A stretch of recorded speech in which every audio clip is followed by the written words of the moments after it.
Welcome to the Daily Debrief. I'm Jordan Gartner, and today we are talking energy in Nevada with reporter Sean Delancey. Sean, you have been covering a massive energy overhaul bill that is being discussed in Carson City. What are the details?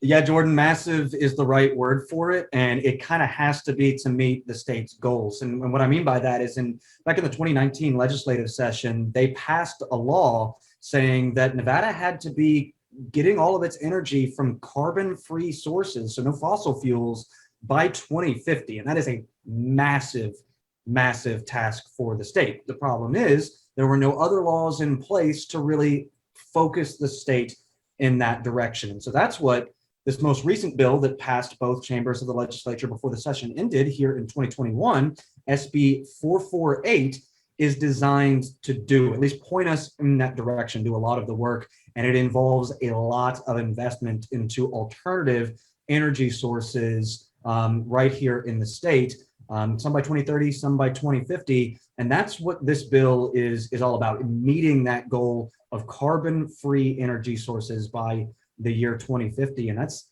just 29 years away. It seems like a long time, but in terms of legislation and getting rid of these energy sources, that is no time at all. What are some of the main energy improvements that you've already kind of brought up? But what are some of the main improvements actually being focused on? There's several that have been mentioned in this bill, and it all kind of revolves around two really big projects within the bill. The first is trying to transition Nevada away from the use of combustion engines. So any cars, things along those lines, and transition into electric vehicles. Now, those are picking up popularity in Nevada already, but the problem is that there's really not enough infrastructure in the state to be able to support long drives or a lot of people with cars. There's not enough charging stations, for example. So one of the things it does is it requires NV Energy to spend $100 million developing EV infrastructure across the state. So a lot of charging stations.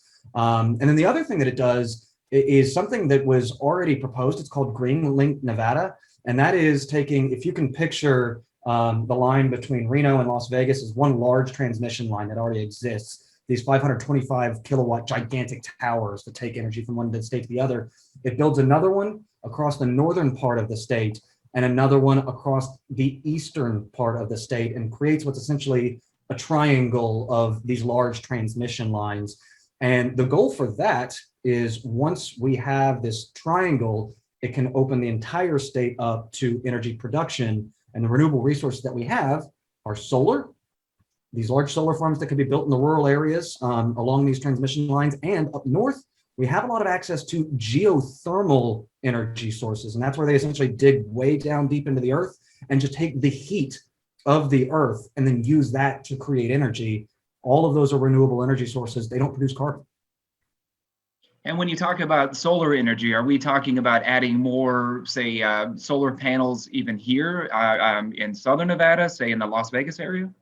100%. Yeah, that's part of the solar plans that they have here. There is an investment in solar energy as a whole in this bill. And one of the interesting parts about that is in underserved communities, they have said 40% of this spending must go to underserved communities. So for historically underserved communities. So for example, like Las Vegas's historic West Side, which didn't get a lot of development attention for decades, they could potentially get a lot of grants, things along those lines, to install solar panels on the roofs of a lot of these homes to be able to generate their own electricity. And that also goes for rural communities that have been typically underserved. They could get a lot of these solar farms, for example. You've probably seen the very large ones that take up acres and acres of land, generate lots of electricity, and then send that along these transmission lines. And that's why they need the large scale development of those transmission lines in the rural areas where they could generate the electricity there, but they couldn't get it anywhere right now.